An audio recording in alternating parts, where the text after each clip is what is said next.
folks, Dude here, and well, we're going to be doing something kind of cool here. I've gotten another video request to basically do something very knife related, and it's one of these things you kind of really have to take into account. If you have a knife and you utilize it, eventually it's going to get dull. Just give me 1 second here. Java. Alright, so basically the situation therein is you have a knife. Well, let's break out a test subject and simply just go to work here. Okay. Basically your standard meter, nothing crazy there. This one was one of the Eastern Shore varieties that Mrs. Dude and I got from the trip to Delaware and of course over the Eastern Shore. And let me see how these things work here. I forget if these are 5-second or 4-second fuses. Hopefully it's safe. Alright, so basically we got our test medium. Of course, we also have a way to show that it's basically sharp. So we lay out our divider type apparatus and divide. Basically, I'm not putting much weight on the blade, and that's going through the stem, so it's a little harder, but as a fairly easy cut. Now let's just make this a little bit more different here. Let me get myself back in camera angle, and I'm using the Sony Handycam so I can basically do the good detail work. But let's see what we get here. So basically, cutting with not quite blade weight, maybe a little bit of push down, but cutting pretty decent. I mean, it probably needs to be touched up. Do one more slice here just for fun and grins. Okay, once you're through the skin and cutting through, it's a pretty easy cut. Now, once you do your cuts, you obviously are done with your cutting, and of course you've been using the cutting board. Let me get a little bit of illustration thing here and show you guys what I'm talking about. Okay, when you start out and your blade is sharp, you basically got an edge. And I know that's not the best depiction thereof, but basically you got an edge on your knife, and if you sharpen it properly, a razor edge is roughly about 1/10 of an inch wide. Now, put it in perspective, that is ridiculously sharp, but it is still not sharp enough. If you were to do any kind of microbiology and cellular surgery, if you were to try to cut up individual cells with a knife blade, let's just say the best point you could come up with would be something on the order of about that. So basically it'd be about the same thing as trying to do, well, you're trying to cut up an onion with a chainsaw. It's too much. And even as sharp as that is, it's never ever sharp enough. But that's maybe like a little something too small to cut up. But anyway, let's go back and forth to what we were talking about. So in the process of using it, you started out with a straight line. In the process of using it and cutting on a cutting board, even as something as soft as, nylon, what's going to happen is you're going to fold the edges over. So basically, you now have something that's like a mini serrated edge, but it really doesn't cut well, because it's not quite maybe that pretty, but maybe it's something more like a sine wave. And that's not going to cut. So what you need to do is you need to grind off all those little rough edges, and you need to get it straight again.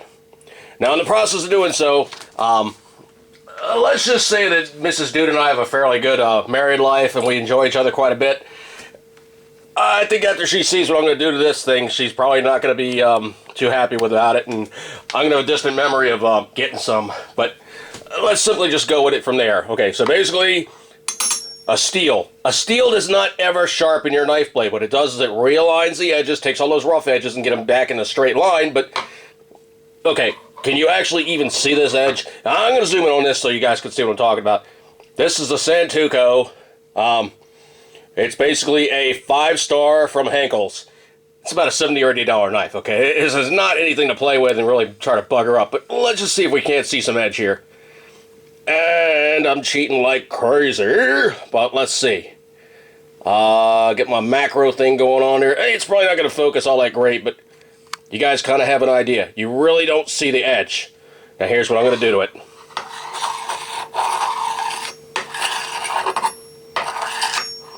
Don't do this to your knife, folks. I'm basically doing this for illustration purposes.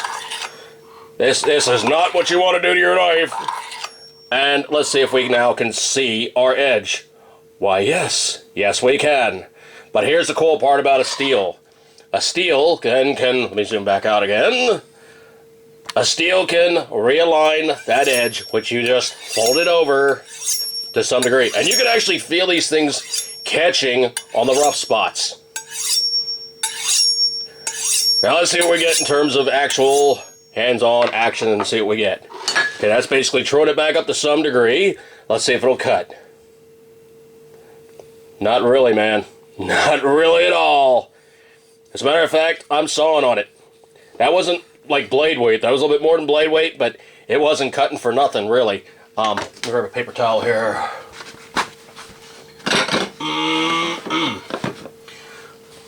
Alright, now here's the other thing, too. Never, ever dry a knife with the edge down. That's how you cut yourself. Always do edge up. Always pinch, and always have some folding over that your fingers aren't near the edge with. Okay, now we still... You can see the edge. See that? You can actually see the edge. That means I've folded it over or I've buggered it up and it ain't cutting no more. Now I'm basically using this handy cam, guys, so let's just do a little bit of cheating here. Okay, in the realm of the parlance of sharpening stones, you have, of course, your natural stone, you have your Japanese stone, you have your Arkansas stone, you have carborundum, which is basically aluminum oxide, which has been bonded into a block, and it works good, man. I mean, I really like carborundum. Would I use it for final polish? No, but it will make a blade sharper than hell. It is really good for machetes where you want something like, you know, a little bit of a rough edge on there. Doesn't need to be exactly perfect. Carborundum is your stuff. As a matter of fact, Dave Canterbury has a very good video. I'll put the link right here for Dave Canterbury's video. He does an amazing video for what he did to a military machete and scabbard and dressed it up, and it really is a badass piece of kit. I mean, I really like what he did. Okay, now in terms of the other stuff that's available, there's diamond stones. Now these are either naturally occurring or man-made diamond dust that's embedded into a strata of nickel that's then embedded into a piece of stainless steel that gives you a diamond sharpening stone. Now this one is known as the product put out by Easy Lap. There's also another product by a company called DMT, and the real difference between the two is not a whole hell of a lot. I mean, the DMT is on the bottom. It's a little thinner, but here's the biggest difference. Of course, this is the one for serrated edges, so basically it's a taper. It's kind of cool in that regard. You can tell by the colors how fine they are. Blue would be your standard. Green is very, very fine, and I use that for touching stuff up. But the biggest difference is, of course, with the Easy Lap versus the DMT, is the DMT has the little holes that secures the plastic through the piece of stainless steel. And, of course, the difference therein is, of course, Easy Lap basically has no holes. It's a solid piece. Which one works better? I don't know. I think maybe this one needs a little bit more water to get the stuff to flow out. You always want to try to use these things wet whenever possible. So, let's just go from there. So basically you have red, which would be like your standard grit. I believe blue is coarse, and green is very fine. So you can actually look online and you can see like the listings for the stuff. I'm going to put links and everything in the comments and what have you. There's actually some rather cool stuff if you look around. You can find these guys. I looked around and I found this in, I think it was Walmart. It's a product put up by Smith. It's a little folder diamond stone. It has a ceramic sharpener, and it's a carbide sharpener. Now the cool thing about the carbide is you basically take your knife and you draw it through, and in the process of doing that, it realigns your edge. But I'm not going to do that on this knife because I like the angles that are on there when I put them on there. So let's go from there. It's a cool little piece of kit put up by Smith. And it's about 10 bucks, if that. I mean, this thing's really, really handy. It has little finger grooves there, has a lanyard hole. I really like this piece of kit because it actually has all the stuff in one fell swoop. A couple swipes with this through the carbide. Your machete is wicked sharp. Got the diamond you can play with. Got the ceramic. I'm really not a huge fan of ceramic, but it does work, okay? Case in point, you can even cheat. There's other bits of ceramic in your house you can utilize. Cheat again here. You can do... Just washed it. You can actually cheat on the bottom of a coffee cup, and you can sharpen on the unglazed area on the bottom of the rim. That's always one of those kind of cute kitchen tricks that not too many people really know about, but works really, really good because you always got plates, glasses, what have you around. A true piece of glass will not work, and I'll show you why. On the bottom of a glass is basically, it's smooth. I mean, there's nothing really to grab on there. Will it realign the edge? Possibly. Will it really work? I don't think so. I wouldn't do it like that. I would simply just use the unglazed portion of a ceramic piece of kit and go from there. Now I'm going to have to shift this over and get it wet and go from there, but hang on one sec. And unfortunately, I don't really have editing software for my Sony, so I'm just going to do everything real time. Okay, shifting over, shifting over, shifting over, shifting over. Me and my tiny ass kitchen trying to make all this work. Alright, so basically, we got me working the sink. Alright, first off, you want to get your stone wet. Then what you wish to do is you wish to draw down the full length of the stone. One stroke. Now be very careful going back to yourself, but you wish to draw the whole blade like you're trying to slice off the top layer of the stone. Notice I'm at a very cute angle. What I'm trying to do is I'm trying to knock off as much of the crap first before I go back for the final polish. But what I'm trying to do is I'm trying to knock off most of the rough spot first. So I'm at probably about 40 degrees. So I'm going to do a few strokes either way. This is a very, very good piece of steel, so no problem there. Now the other thing too is you got to be very, very cognizant of where your edges are, because you're talking 7 inches of steel or so. It's going to rip you a new one if you're not careful. Okay, so proceeding thusly, basically still at about 40 degrees. A couple more strokes. I can feel it starting to smooth up and go easier. That's the other thing too, is you have to develop a feel for these things. So it's actually starting to smooth up and go better. Okay, now what I'm going to do now is I'm going to reduce my angle, because I notice it's starting to go. Now here's the other thing too. This is kind of a little bit easier to see, but you can see like right in this general area, there's, I'm trying to do it without killing my shadow here. There's a little bit of steel loading up in there. So what you want to do there is, of course, flush. Make sure you have water on there. And of course, reduce your angle, because now you're starting to get some action in. So let's go with one more stroke that way. One more stroke that way. I'm going to reduce my angle still more. Now I'm really not hogging into this thing. I'm putting about medium pressure on there. You really don't need to lay in the big pressure when you're working with, diamonds, because diamonds actually do the work for you. If you lean into it too much, what happens then is you're starting to strip the diamonds out of the strata of the nickel. Don't do that. Okay, now a couple more strokes.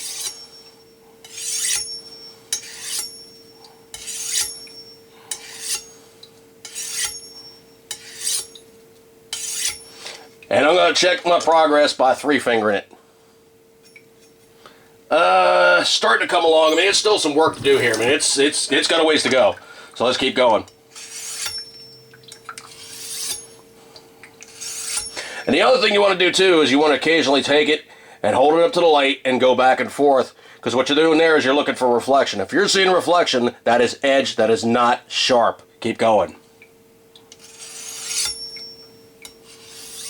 Other thing too is there's no real choy on this knife, so if you grab it by this end, you're going to get bit. It's going to be sharp. Don't ask me how I know this.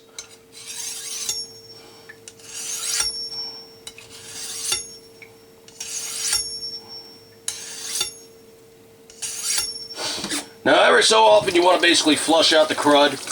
You want to flush off your knife, you want to flush out your stone. You can get this thing wet and you can keep it wet. You're not going to hurt anything at all. As a matter of fact, wetter is better, except for salt water. Do not get these things in salt water and keep them there in any case, because you're probably just going to corrode everything and do damage.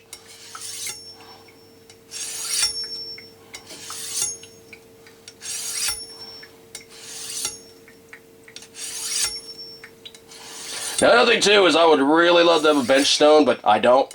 So what I'm going to do is I'm simply just going to work with this guide.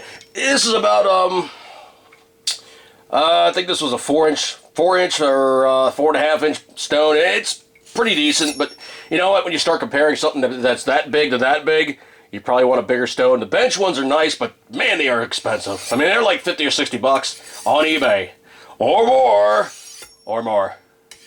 So let's go with a couple more strokes here, and check our progress. And of course, 3-finger it. Now what you're doing here is you're basically, of course, dropping my stone. What you're doing here is you're basically just feeling for the edge. you never ever want to draw your finger down the length of it. You're going to get bit. But what you want to do is you want to feel. You want to feel it like, you know, kind of like riding along the grooves of your fingerprints. That's telling you your progress, and that's telling you where you are in terms of sharpening. Let's give this thing a couple more strokes and we'll go from there. Now it's also starting to move a lot easier because it's not fighting all those nicks, scratches, bites, dents, and what have you. So I know I'm starting to get to the point where this stone is starting to get just a little too aggressive for the amount of edge I wish to impart. So let's go one more stroke this way, one more stroke that way, and this stone's going to go to the side. And I'm going to grab the green one because the green one is finer. Now this is basically a high-dollar kitchen knife, so basically it doesn't need to have the Rambo edge. It just needs to be sharp. Okay, now this one is the 1200 grit, and trust me, man, when I say this thing is a diamond stone, it is a diamond stone. There's no BS there. It does actually do everything it's supposed to do, and it will actually put a serious edge on there. One of my knife blades on my Swiss Army knife, you can actually shave with, and that's what did it. Okay, so now, basically, we've gone to our very, very fine stone, and we're basically putting a polish on the edge. Not loading it up, and you can see immediately that sucker's turning silver on top of silver because it's picking up steel.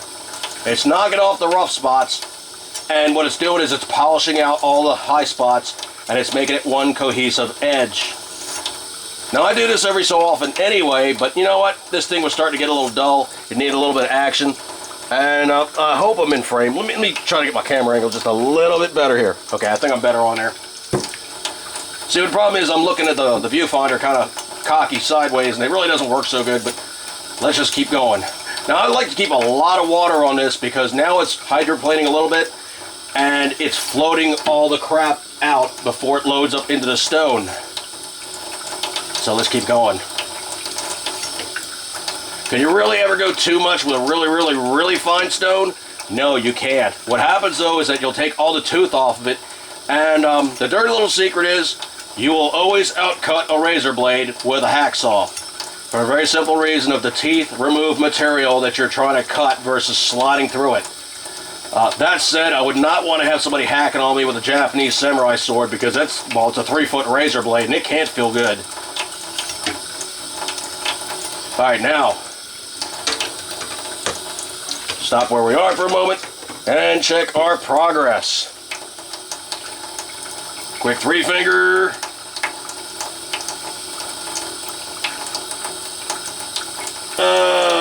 You know what? It still needs work.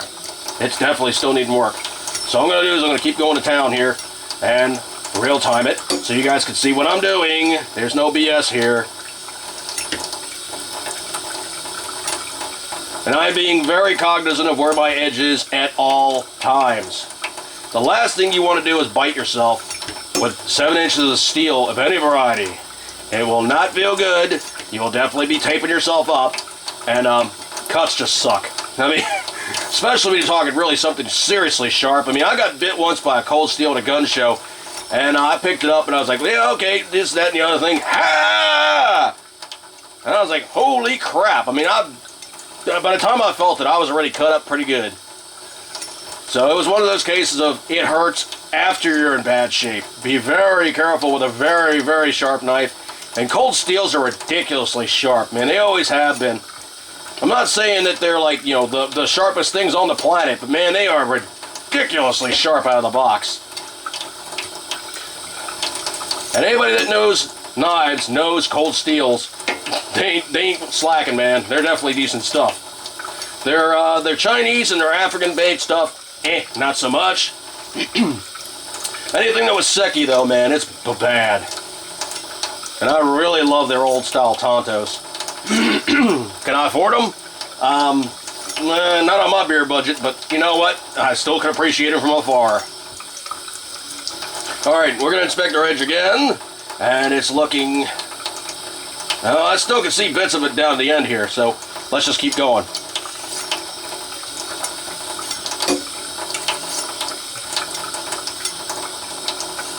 And that's the other thing too with a fine stone, you can really go nuts and you don't have to worry about, you know, ruining something because by the time you figure out you're at the wrong angle, you haven't really hurt anything too bad. because you got a lot of time taking off a little bit of material at a time before you do any real damage at all. And if you see any of the Japanese guys sharpening their stuff is soaking wet. They want all those little bits of steel to get out of there in the process of cutting.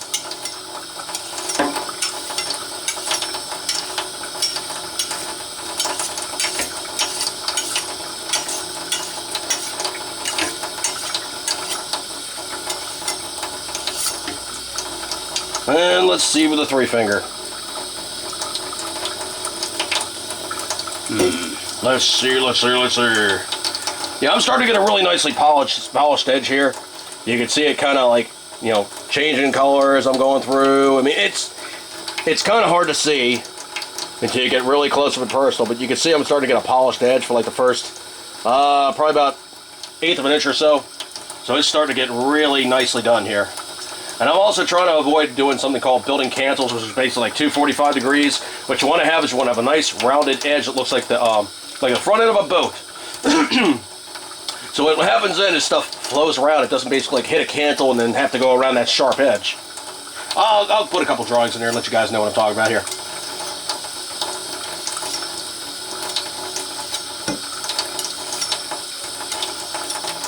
Alright, let's see what our knife does. I mean, I've basically been working on this guy for a little while. Let's give it a good quick rinse here. And go back over to Mr. Tomater. So, shifting position yet again. And I'm back on screen. Alright, now we have a new section of Tomater. And let's see what we get. So basically, weight of knife alone. Doesn't really bite in so good, but let's try a little bit of action here. Okay, there's a reason for that. It's now really sharp, but it's got no tooth. So let's do something a little sick here. Got no tooth, but it's sharp. So let's go over here real quick to Mr. Not quite as fine variety and do 1, 2, 3, 4. Now what I've done there is I actually put a little bit of tooth on it. Let's see what it does. Okay, you've been cut. Let's go with this one. This is one seriously hard blade, folks. Now actually I'm finally get a bite. Alright, let me do something else here. So the thing is, I'm now fighting a seriously hard steel. And it's actually resisting the diamond to some degree. Let's give it a couple more swipes. You know what? Let's do something a little smarter. Let's do something just a little bit smarter. This way I can keep my edge a little bit more uniform. I'll rest it on the counter and I will draw. And because we do stuff for real here on the Aders Podcast channel, you know, you see it when I see it, so let's give it a couple more swipes, see what we get. I probably should have done the this one a bit longer before I switched off to the fine, but you know what? I have never had this knife that dull. So let's see what we get. And actually, you can see this thing loading up with the other style of steel. I mean, it's 2 colors. All right, Mr. Mater, let's see what you get.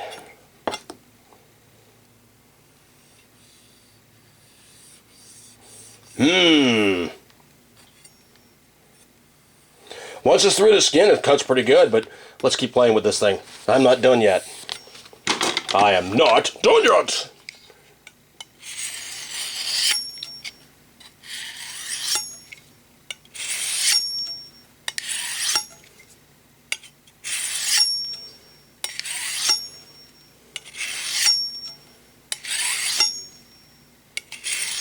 Let me get this thing wet. Give me 1 second here.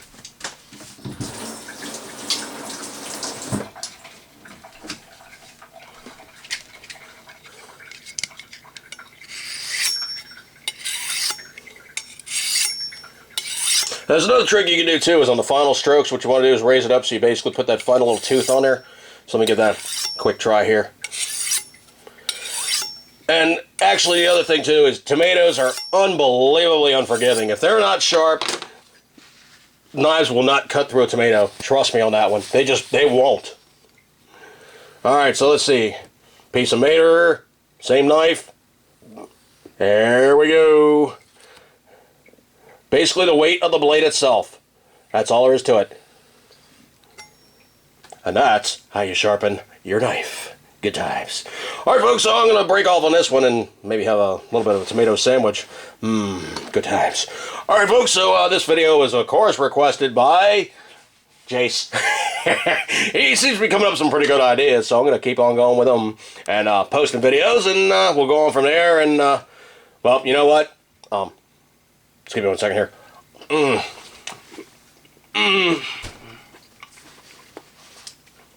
I cannot tell you how good an Eastern Shore tomato is compared to the stuff you find in your grocery store. Oh man. Take a moment. Just give me 1 second here. Man, something about that soil is just kick-ass. Alright folks, so here it is, podcast show. I'm going to say, you know what? Eat good. Keeping the 10 ring, and as always,